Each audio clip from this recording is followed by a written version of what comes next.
आज जो शेगांव भाजपा की तरफ से तिरंगा यात्रा निकली है, ये दर्शाने के लिए कि हम पाकिस्तान से कई गुना मजबूत है।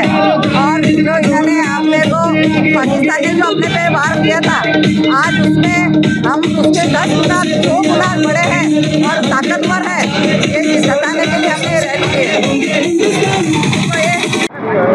गेल्या 22 जुलैला पहलगाममध्ये अतिरेकी हल्ला झाला होता आणि त्याच्यामध्ये 26 भारतीय निष्पाप नागरिकांचा दुर्दैवी मृत्यू झाला होता।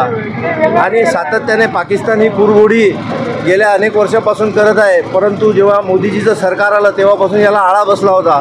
परंतु पाकिस्तानची ही खोड कायमची मोडायची या उद्देशाने मोदीजींना सैन्याला आदेश दिले आणि त्याप्रमाणे आपल्या इंडियन आर्मीने तिन्ही दलाने मोठ्या प्रमाणात पाकिस्तानला धडा शिकवण्यासाठी अटॅक केला।